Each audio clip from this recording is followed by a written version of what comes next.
तुम्ही जर आपला अँड्रॉइड ॲप डाउनलोड केलं असेल तर ते नक्की करा. डिस्क्रिप्शन बॉक्समध्ये आपला अँड्रॉइड ॲप आहे. ऑफर्स या ठिकाणी चालू आहेत. सध्या आपला चालू घडामोडीचा नवीन कोर्स तिथं लॉन्च झालेला आहे. जानेवारी 22 ते डिसेंबर 22 पर्यंतच्या घडामोडी आहेत. प्रत्येक प्रश्नाचं संदर्भाचं स्पष्टीकरण तुम्हाला मिळेल. हा कोर्सचा कालावधी 2 वर्ष आहे, म्हणजे 2 वर्ष तुम्ही त्याच्या करंट अफेअर्स वाचू शकता.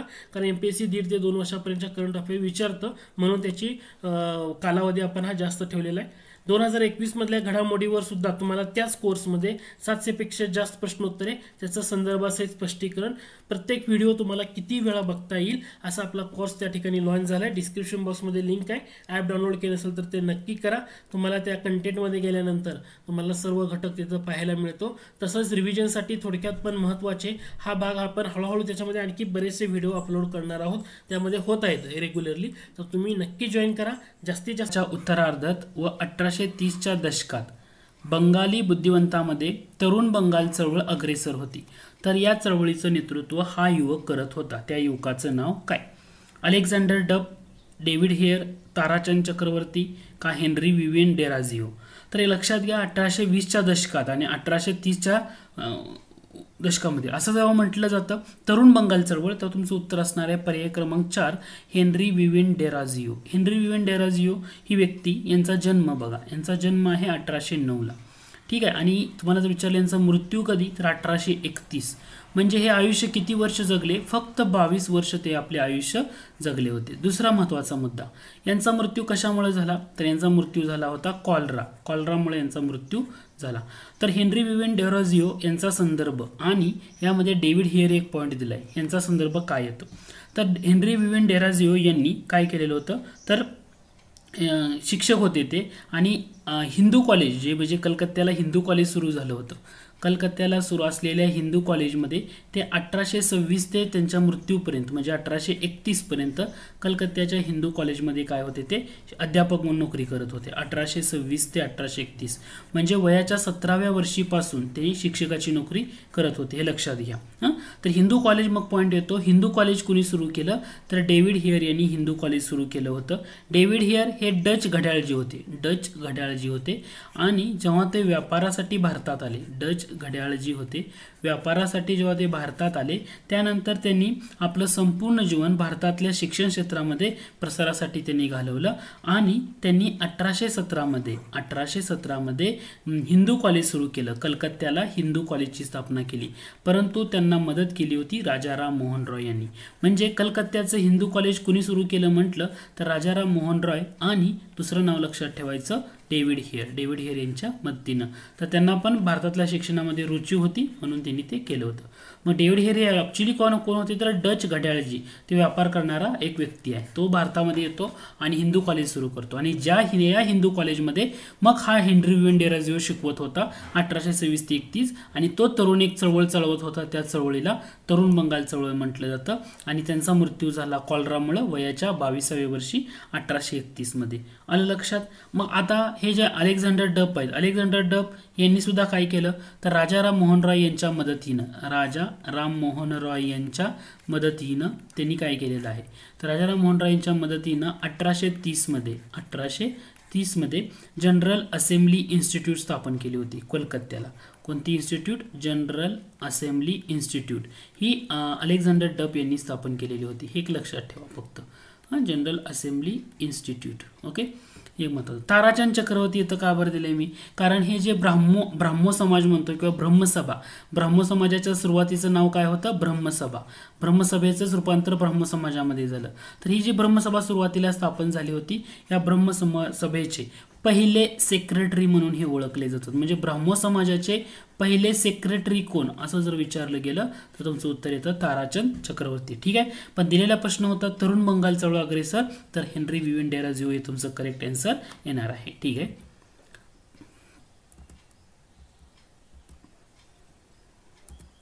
पुढचा प्रश्न आहे, आधुनिक भारताचा पहिला राष्ट्रीय कवी कोण?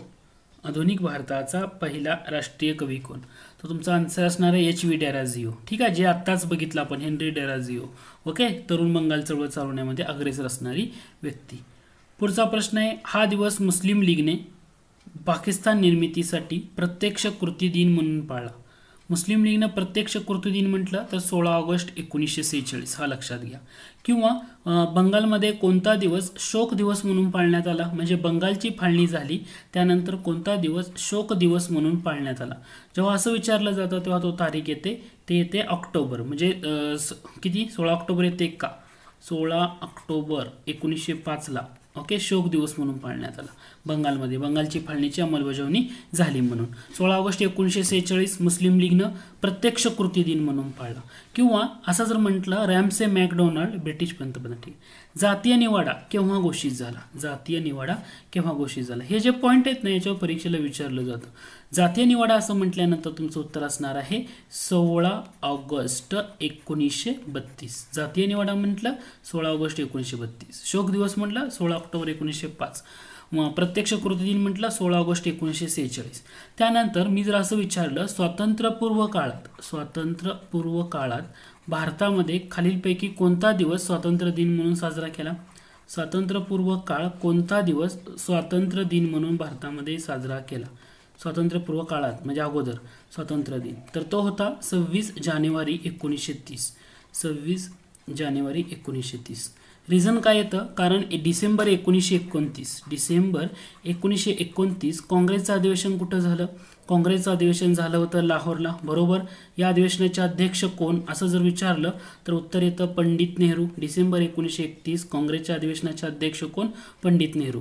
आणि या अधिवेशनामध्ये काँग्रेसनं पूर्ण स्वराज्याचा ठराव पारित केला. कोणता ठराव पारित केला होता, पूर्ण स्वराज्य ठराव पारित केला होता. आणि या ठरावामध्ये शेवटी काय मंजूर करण्यात आलं तर 26 जानेवारी 1930 हा काय केला जाणार आहे तर भारताचा स्वातंत्र्य दिन म्हणून साजरा केला जाणार आहे. म्हणजे पूर्ण स्वराज्याची मागणी केली होती आणि जर ब्रिटिशांनी ती मान्य नाही केली तर 30 दिवसानंतर आपण स्वातंत्र्य दिन साजरा करूया 26 जानेवारी 1930. त्यामुळे हा एक पॉईंट याच्यावरही परीक्षेला प्रश्न विचारलाय. म्हणजे या लेक्चरमधून या पॉईंटमधून तुम्हाला 2-3 मुद्दे लक्षात घ्या. प्रत्यक्ष कृती दिन 16 ऑगस्ट 1946, शोक दिवस 16 ऑक्टोबर 1905, जातीय निवाडा 16 ऑगस्ट 1932 आणि स्वातंत्र्यपूर्व काळात स्वातंत्र्य दिन भारताने केव्हा साजरा केला तर तो 26 जानेवारी 1930. हे एवढे मुद्दे आहेत ना की ज्याच्यावर तुम्हाला थोडंसं ट्रेस करणं जास्त इम्पॉर्टंट आहे. ओके, आय होप हे तुमचं क्लिअर झालं असेल. तसाच पुढचा प्रश्न आहे, कोणता स्वातंत्र्य दिन म्हटलं तर विचारलाय राज्यसेवा मुख्य 2013ला, तर तो 26 जानेवारी 1930 हे उत्तर येतं.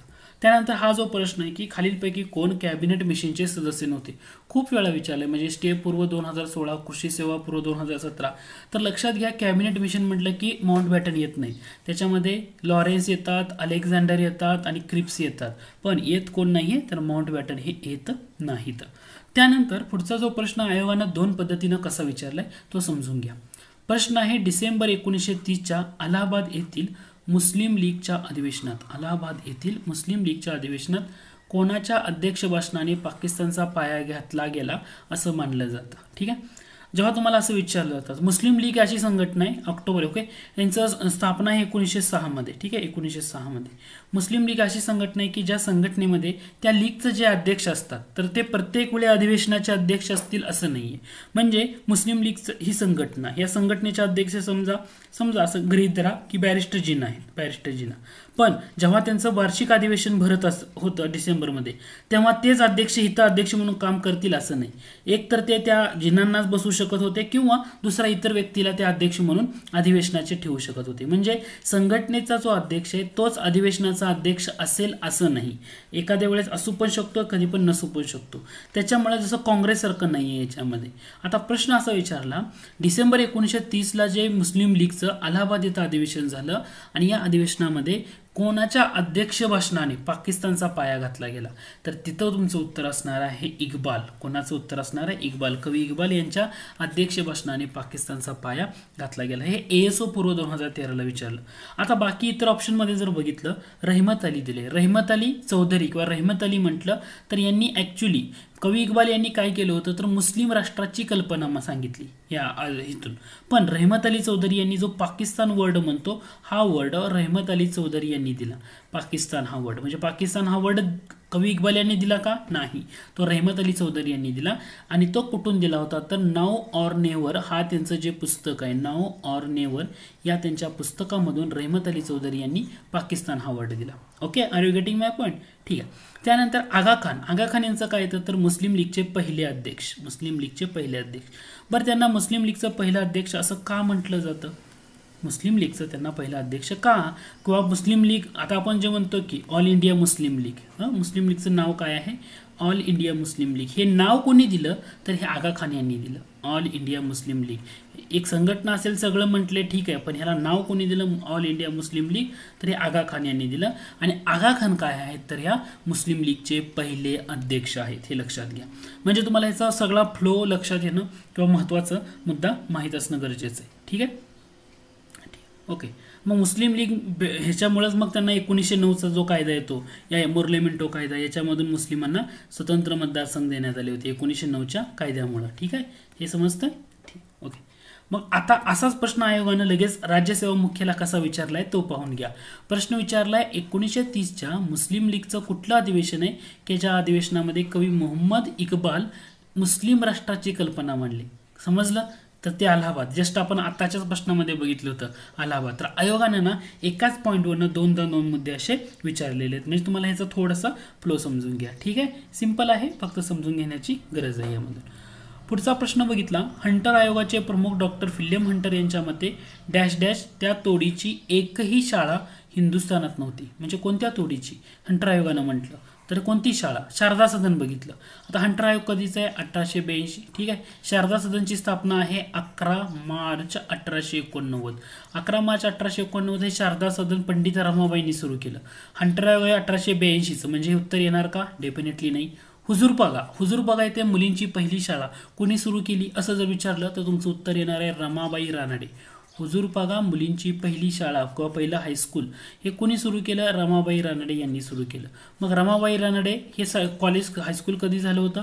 1886 मध्ये. याचा अर्थ हे पण उत्तर येणार आहे का? डेफिनेटली नाही आहे. याचा अर्थ एक तर नूतन मराठी विद्यालय किंवा न्यू इंग्लिश स्कूल हे तुमचं उत्तर राहणार. समजतंय? हुजूरपागा रमाबाई रानडे. ओके, अखिल भारतीय महिला परिषद 1904 त्याच्या अध्यक्ष रमाबाई रानडे. 1904ला झालेलं महत्वाची संघटना म्हणजे आपण असं म्हणतो 1904ला येरवडा तुरुंगाचं मानद अधीक्षक, 1904 येरवडा तुरुंगाचं मानद अधीक्षक कोण होत्या?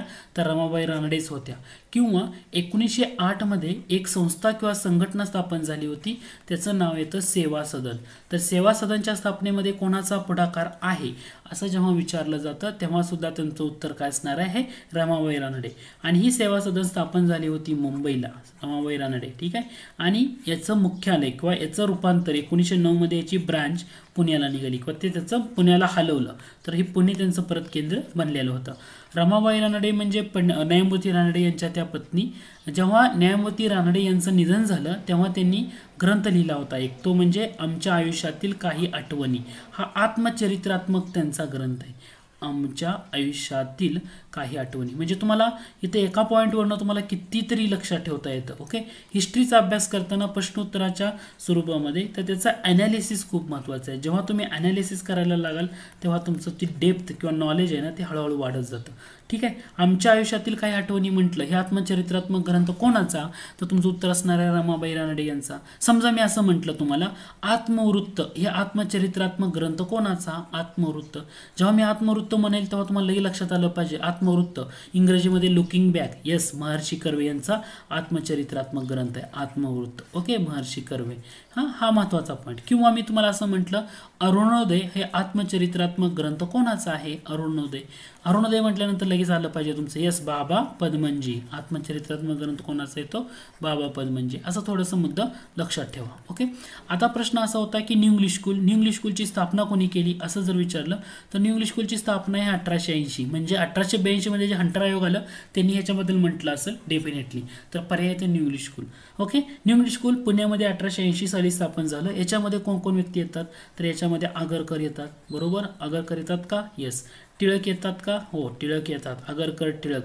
आणि तिसरी व्यक्ती येते ते म्हणजे विष्णू शास्त्री चिपळूणकर, हे येतात महत्त्वाची व्यक्ती. आता या त्रिकुटानं म्हणजे आगरकर टिळक विष्णू शास्त्री चिपळूणकर यांनी पुन्हा 1884ला पुण्यामध्ये डेक्कन एज्युकेशन सोसायटीची स्थापना केली. बरोबर, डेक्कन एज्युकेशन सोसायटी.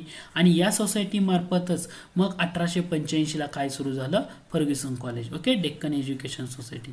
येते लक्षात? म्हणजे एक जरी पॉईंट असला तरी तुम्हाला एवढे इतर मुद्दे लक्षात ठेवता येतात.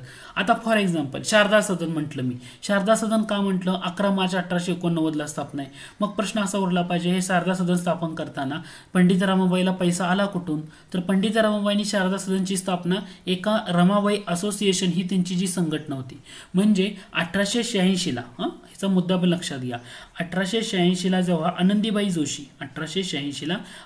जोशी यांचा जेव्हा पदवीदान समारंभ होता, या पदवीदान समारंभाला जेव्हा पंडित रमाबाई हजर राहण्यासाठी अमेरिकेत गेल्या, त्या ठिकाणी गेल्यानंतर त्या तिथंच स्थायिक झाल्या थोड्या दिवसासाठी. आणि 1887 मध्ये अमेरिकेतलं एक शहर येतं, ते शहराचं नाव आहे बोस्टन शहर.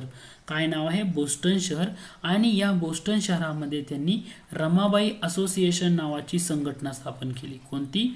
रमाबाई असोसिएशन नावाची संघटना स्थापन केली.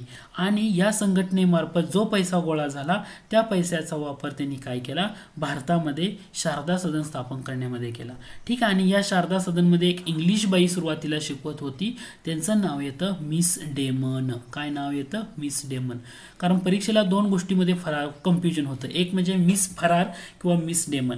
आणखी एक व्यक्ती येते मिस फरार म्हणून, कारण ते तुम्हाला तिथं थोडंसं लक्षात ठेवावं लागतं. मिस फरार यांचं योगदान काय आहे? तर महात्मा फुलेंच्या बाबतीमध्ये आपण बघतो की महिला शिक्षणासाठी किंवा स्त्री शिक्षणासाठी किंवा विद्यार्थी शिक्षणासाठी गोष्टी येते, त्याच्यामध्ये उपयोगी ठरतं. तसं तुम्हाला आणखी एक पॉईंट इथं लक्षात ठेवावा लागतो, तो म्हणजे मिस डेमन नाही, मिस फरार लक्षात घ्या. कोणता पॉईंट लक्षात घ्या? मिस फरार. ओके, मिस फरार हा जर पॉईंट तुम्ही बघितला, ओके, मिस फरार, वेट,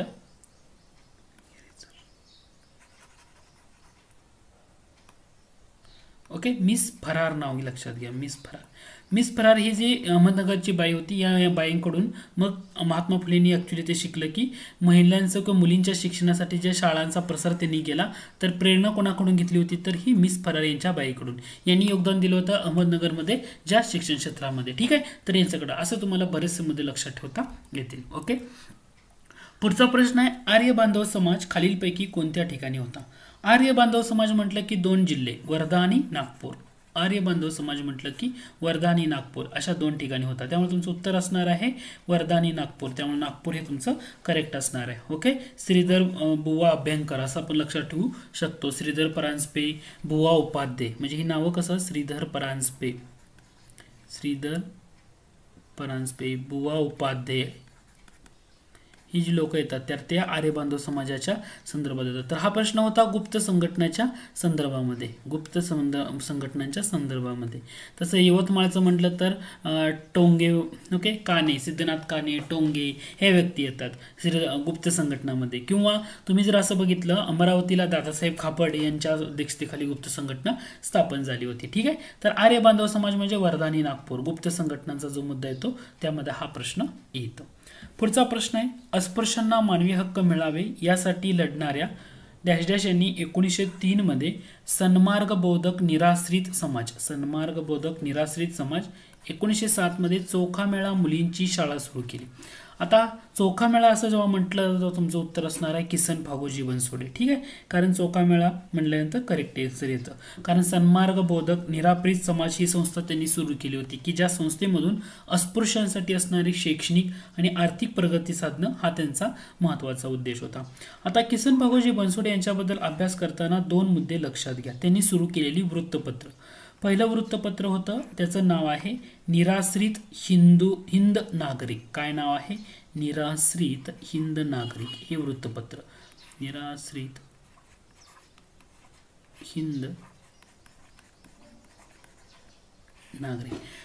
हिंद नागरिक हे किसन फागोजी बनसोडे यांनी सुरू केलेलं पत्र होतं, वृत्तपत्र. कधी सुरू केलंय? 1910 मध्ये ते सुरू केलं होतं. हा पहिला मुद्दा तुमच्या लक्षात येणं गरजेचं आहे. दुसरं पत्र त्यांनी सुरू केलं होतं मजूर पत्रिका नावाचं. हे सुद्धा वृत्तपत्र त्यांनी सुरू केलेलं आहे, मजूर पत्रिका ते कधी केलं होतं मजूर पत्रिका असं जर विचारलं जातं तेव्हा ते 1918 हे इयर लक्षात घ्या. मजूर पत्रिका म्हटलं की 1918 हा मुद्दा लक्षात ठेवायचा. मग आता हे दोन्ही पत्र त्यांनी, हे वृत्तपत्र आहे त्यांची, कुणाची, किसन फागोजी बनसोडे यांची. म्हणजे किसन फागोजी बनसोडे यांच्याबद्दल तुम्हाला लक्षात ठेवताना काय काय लक्षात ठेवायचं आहे.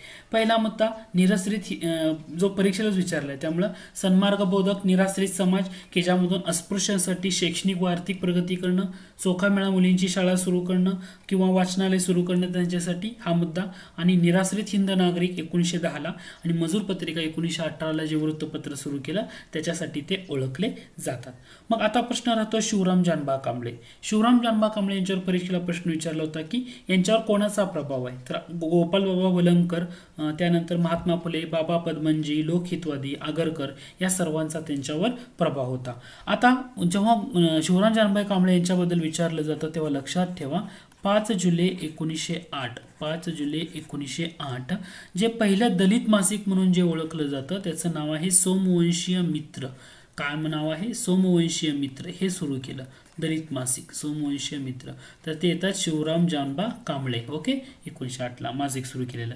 त्यानंतर सप्टेंबर 1929चा जर मुद्दा घेतला तर या सप्टेंबर 1929 मध्ये पुण्यामधलं जे पर्वती मंदिर आहे या पर्वती मंदिर आंदोलनाचं नेतृत्व सुद्धा यांनीच केलेलं आहे. मग राहतो गोपाळ बाबा वलंगकर. गोपाळ बाबा वलंगकर म्हटल्यानंतर तुम्हाला इथं दोन मुद्दे आणखी लक्षात ठेवावे लागतात. पहिलं म्हणजे दलित समाजातले पहिले वृत्तपत्र वार्ताहर म्हणून सुद्धा यांना ओळखलं जातं. दलित समाजातील पहिले वृत्तपत्र वार्ताहर या नावानं सुद्धा त्यांना ओळखलं जातं. ते म्हणजे काय येतात? गोपाळबाबा वलंगकर. कोण येतात? गोपाळबाबा वलंगकर. किंवा गोपाळबाबा वलंगकर यांच्याबद्दल आणखी महत्त्वाचा मुद्दा येतो तो म्हणजे 1890 साल. 1890 साली दापोली, कोणत्या ठिकाणी येतं? दापोली या ठिकाणी त्यांनी एक संस्था किंवा संघटना स्थापन केली. त्याचं नाव येतं अनार्य दोष परिहार समाज. काय नाव येतं? अनार्य दोष परिहार समाज. हे त्यांनी 1890ला दापोलीला स्थापन केलं होतं. जेव्हा तुम्हाला गोपाळ वलंगकर म्हटल्यानंतर हा मुद्दा तेवढा महत्त्वाचा येतो. याच्या व्यतिरिक्त तुम्हाला आणखी काय लक्षात ठेवावं लागतं? 1888 साली त्यांचं एक पुस्तक होतं. 1888 साली आलेलं. त्याचं नाव होतं विटाळ विध्वंसन, का तो ग्रंथ म्हणून ओळखला जातो विटाळ विध्वंसन.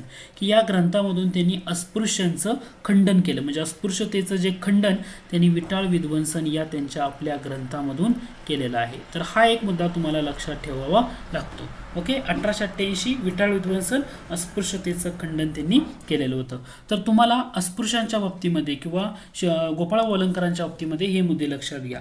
पहिले वृत्तपत्र वार्ताहर, अनार्य दोष परिहार समाज आणि विटाळ विध्वंसन याच्यामधून अस्पृश्यतेचं केलेलं खंडन, हे जे मुद्दे आहेत ना, ह्या मुद्द्यावर तुमचं ट्रेस होणं गरजेचं आहे. ठीक आहे. पुढचा प्रश्न आहे मॅरेज ऑफ हिंदू विडोज हा ग्रंथ खालीलपैकी कोणी लिहिला? Marriage of Hindu widows. Marriage of Hindu widows म्हटल्यानंतर कृषी सेवा पूर्व 2011ला विचारला होता. ईश्वरचंद्र विद्यासागर आणि जे विष्णुशास्त्री पंडित होतं त्यांनी विधवा विवाह असं त्याचं भाषांतर केलेलं होतं. तर हा एक मुद्दा लक्षात असू द्या. ईश्वरचंद्र विद्यासागर म्हणजे ही विद्यासागर त्यांना दिलेली पदवी आहे कलकत्ता विद्यापीठाकडनं, संस्कृत विद्यापीठाकडनं. ॲक्च्युली त्यांचं मूळ नाव येतं ईश्वरचंद्र बंडोपाध्याय. त्यांचं मूळ नाव काय येतं? ईश्वरचंद्र बंडोपाध्याय हे त्यांचं मूळ नाव आहे. विद्यासागर मिळालेली पदवी आहे, हे लक्षात घ्या. ठीक आहे. पुढचा प्रश्न येतो भिल्ल, कोळी आणि धनगर यांच्याशिवाय डॅश डॅश वासुदेव बळवंत फडके यांना मिळून मिळाले. तर भिल्ल, कोळी आणि धनगर यांच्याशिवाय कोण येऊन वासुदेव बळवंत फडके यांना मिळालं? तर ते PSI मुख्य 2017ला विचारला होता. तर याच्यामध्ये बघा तर सीताराम गद्रे आणि रामचंद्र कुलकर्णी हे तुमचं करेक्ट आन्सर येतं. म्हणजे याच्यामधून नाही, ठीक आहे, रामचंद्र कुलकर्णी नाही, सीताराम गद्रे आणि गोपाळ मोरेश्वर साठी करेक्ट आन्सर येतं. म्हणजे पर्याय क्रमांक 1 हे तुमचं अचूक उत्तर असणार आहे. आता याच्यामध्ये उमाजी नाईक. आता तुम्ही जर बघितलं वासुदेव बळवंत फडके यांनी पहिला दरोडा कुठं टाकला? धामारी गावावर, बरोबर. लोणीजवळचं धामारी गाव आहे, या धामारी गावावर पहिला दरोडा टाकला. यावेळी त्यांना मदत कोणी केली किंवा कोणाच्या मदतीनं त्यांनी हा दरोडा टाकला? तर त्याचं उत्तर येतं दौलतराव नाईक. काय उत्तर येतं? दौलतराव नाईक यांच्या मदतीने त्यांनी तो दरोडा टाकला. हा झाला पहिला दरोडा. दुसरा दरोडा कुठं टाकला असं विचारलं तर जेजुरी जवळचं वाल्हे गाव आहे, या वाल्हे गावावर त्यांनी दुसरा दरोडा टाकलेला होता. त्यामुळे उमाजी नाईक इथे येणार नाही आणि रामचंद्र कुलकर्णी पण येणार नाही. यांना कोण येऊन मिळालं होतं तर सीताराम गद्रे आणि गोपाळ मोरेश्वर साठे हे त्यांना येऊन मिळालं होतं. म्हणजे पर्याय क्रमांक 1 हे तुमचं करेक्ट आन्सर आहे. पुढचा प्रश्न आहे इंडियन होम रूल सोसायटी कोणी स्थापन केली व ती कोठे होती? इंडियन होम रूल सोसायटी म्हटलं की श्यामजी कृष्ण वर्मा यांनी लंडनला स्थापन केली होती. त्यालाच परत इंडिया हाऊस असं म्हटलं जातं. आणि या इंडिया हाऊसमध्ये सावरकरांनी फ्री इंडिया सोसायटी सुरू केली होती की ज्या सोसायटीच्या मार्फत फ्री इंडिया सोसायटी इंडिया हाऊसमध्ये सुरू केली होती त्यांच्या मार्फत. आणि याच्या मार्फत जे भारतीय तरुण शिकायला आलेत तर त्यांची एक क्रांतिकारी संघटना आहे किंवा त्यांना ह्याच्याकडे वळवण्यासाठी सुरू केलेली फ्री इंडिया सोसायटी, हे एक मी लक्षात ठेवू शकता. पुढचा प्रश्न आहे 1876 मध्ये मुंबईत पहिली रात्रशाळा कोणी सुरू केली? वनसेवा मुख्य 2016 विचारलं होतं. आन्सर येतं भिकोबा लक्ष्मण चव्हाण. ख्रिस्ती मिशनऱ्यांनी सुरू केलेल्या धर्मांतर प्रक्रियेविरुद्ध सर्वप्रथम आवाज कोणी उठवला? करेक्ट आन्सर येतं विष्णुबुवा ब्रह्मचारी. वर्तमान दीपिका हे जे पत्र आहे या पत्रामधून वर्तमान दीपिका म्हटल्यानंतर 1853, ठीक आहे, याच्यामधून त्यांनी आवाज उठवलेला होता. पुढचा प्रश्न आहे विजोड व्यक्ती ओळखा. त्याच्यामध्ये बॅरिस्टर जयकर दिलेत, वासुदेव दस्ताने दिलेत, अब्दुल सैफ दिलेत. विजोड व्यक्ती म्हणजे अण्णासाहेब भोकरकर, करेक्ट आन्सर येतं. रिझन काय आहे? जेव्हा असहकार चळवळीमध्ये ज्या वकिलांनी एक वर्षभर वकिली सोडली असे नेते, आता बॅरिस्टर जयकर यांनी सोडली. वासुदेव दस्ताने म्हणजे भुसावळचे होते, त्यांनी सुद्धा वकिली सोडली होती किंवा बहिष्काराचं अस्त्र वापरलेलं होतं. अब्दुल सैफ यवतमाळचे होते, त्यांनी सुद्धा ती सोडलेली होती. पण पुण्याचे अण्णासाहेब भोकरकर होते ना, तर त्यांनी न्यायालयामध्ये जाणं येणं सुरू ठेवलेलं होतं. त्यामुळे ते करेक्ट आन्सर तुमचं येणार आहे. पुढचा प्रश्न आहे तो म्हणजे वर्णन ओळखा आणि समाज सुधारक ओळखायचं. त्यामधून त्यांनी अमेरिकन युनिटेरियन असोसिएशनची शिष्यवृत्ती मिळाली. या वाक्यावरूनच कळून जातं तर ते करेक्ट आन्सर येतं तुमचं विठ्ठल रामजी शिंदे. कारण अमेरिकन युनिटेरियन असोसिएशनची शिष्यवृत्ती मिळवून ते परदेशात शिकायला गेलेले होते आणि तिथं गेल्यानंतर त्यांनी अनेक धर्माचा अभ्यास केला होता 2 वर्षासाठी. आणि एम्स्टरडम येथील धर्म परिषदेला बी ते नंतर उपस्थित होते. आणि चौथं म्हटले सुबोध पत्रिका. म्हणजे सुबोध पत्रिका कशाचं मुखपत्र येतं? प्रार्थना समाजाचं. आणि या प्रार्थना समाजासाठी त्यांनी योगदान दिलं होतं. तुम्हाला जर असं विचारलं विठ्ठल रामजी शिंदे, वीरा शिंदे या प्रार्थना समाजापासून दुरावले कधी? जेव्हा लोकमान्य टिळकांना अटक झाली तेव्हा त्यांनी प्रार्थना समाजामध्ये प्रार्थना सादर केली. हे तिथल्या मंडळींना आवडलं नाही आणि त्यापासून ते दुरावले गेले. त्यानंतर त्यांचं योगदान येतं तो म्हणजे ब्राह्मो समाजाच्या संदर्भात. ब्राह्मो समाजाचे आचार्य म्हणून त्यांना केरळला पाठवण्यात आलं होतं. तेव्हा त्यांनी तिथं वायकोम सत्याग्रह मध्ये लक्ष देतो बघा. त्रावणकोर संस्थान वायकोम सत्याग्रह. तर वायकोम सत्याग्रह का करण्यात आला? तर तिथे एक अस्पृश्य जमात होती, त्या जमातीचं नाव आहे पिट्ट्या.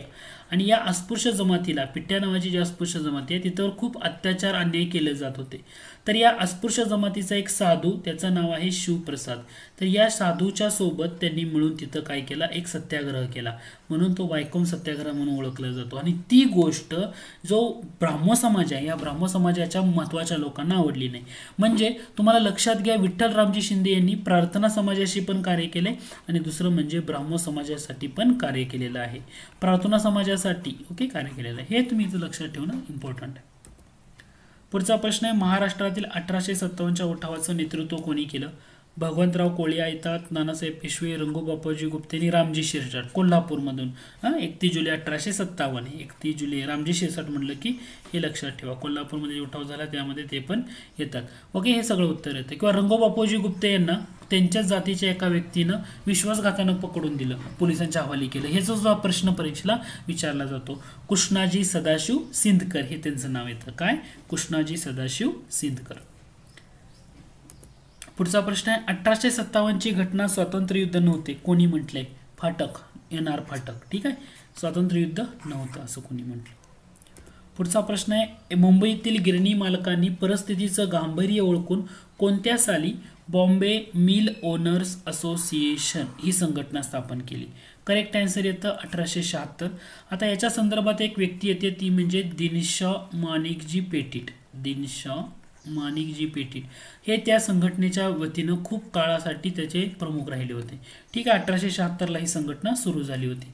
त्यानंतर आणखी एक संघटना येते ती म्हणजे बॉम्बे मिल हँड्स असोसिएशन. कोणती येते? Bombay mill hands association. ही कधी स्थापन होती? 1884. बॉम्बे मिल हँड्स असोसिएशन ही संघटना कधीची म्हटलं 1884. कुणी स्थापन केली? नारायण मेघाजी लोखंडे. कुणी स्थापन केली म्हटलं की नारायण मेघाजी लोखंडे, हे तुमचं उत्तर येतं. ठीक आहे. किंवा Bombay spinning and weaving company, Bombay spinning and weaving company म्हटलं की कावसजीदावर 1854 सुरू केलेली. हा एक मुद्दा तुम्ही इथं लक्षात ठेवू शकता. पुढचा प्रश्न आहे तो म्हणजे खालीलपैकी कोणती जोडी बरोबर आहे? वॉरेन हेस्टिंग बोली पद्धत डेफिनेटली बरोबर आहे. लॉर्ड कॉर्नवेलिसनी कायमधारा पद्धत बरोबर आहे. थॉमस मनरो रयतवारी पद्धत, पण रयतवारी पद्धत पहिल्यांदा मद्रास इलाक्यामध्ये सुरुवातीचा पहिला प्रयत्न कुणी केला होता? मद्रास इलाका. तर ते येतात captain Alexander read. Captain Alexander read यांनी जेव्हा ते कलेक्टर होते त्या ठिकाणी, तर त्यांनी या प्रांतामध्ये मद्रासमध्ये बारामहाल जिल्हा जो होता, बारामहाल जिल्हा याच्यामध्ये पहिल्यांदा प्रयोग केला होता रयतवारी पद्धतीचा. पण हा प्रयोग करताना त्यांनी मदत घेतली होती थॉमस मनरोची.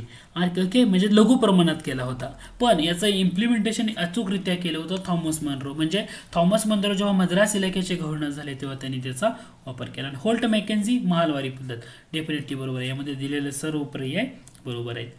पुढचा प्रश्न आहे ब्रह्म प्रतिनिधी सभा खालीलपैकी कोणी संघटित केली? ब्रह्म प्रतिनिधी सभा असं जेव्हा विचारलं जातं तर तुमचं करेक्ट आन्सर येणार आहे केशवचंद्र सेन. तुम्हाला असं जर विचारलं सुलभ समाचार हे वृत्तपत्र कोणी सुरू केलं? सुलभ समाचार केशवचंद्र सेन. लक्षात ठेवा, संगत सभा म्हटलं तरी तेच येतात 1870 मध्ये. संगत सभा कोणाची असं जर म्हटलं तर ते तुमचं केशवचंद्र सेनच असं येतात. किंवा केशवचंद्र सेन म्हटल्यानंतर आणखी पॉईंट मी जर विचारला तुम्हाला, तर असं जर विचारलं की इंडिया रिफॉर्म्स असोसिएशन 1870 ला कोणी स्थापन केलं तरी स्वतंत्र उत्तर केशवचंद्र सेन येतं. केशवचंद्र सेन यांनी ब्रह्म समाजामध्ये प्रवेश कधी घेतला? 1857. ओके. आणि केशवचंद्र सेन यांच्यामुळं त्यानंतर ब्राह्म समाजात फूट कधी पडली? 1866. ओके. 1866 नंतर ब्रह्म समाजामध्ये फूट पडल्यानंतर कोणता गट केशवचंद्र सेन यांच्या अध्यक्षतेखाली आला? त्याचं उत्तर येतं भारतीय ब्रह्म समाज. भारतीय ब्रह्म समाज. तर तुम्हाला याच्या संदर्भातले जे इतर मुद्दे आहेत ना याच्यावर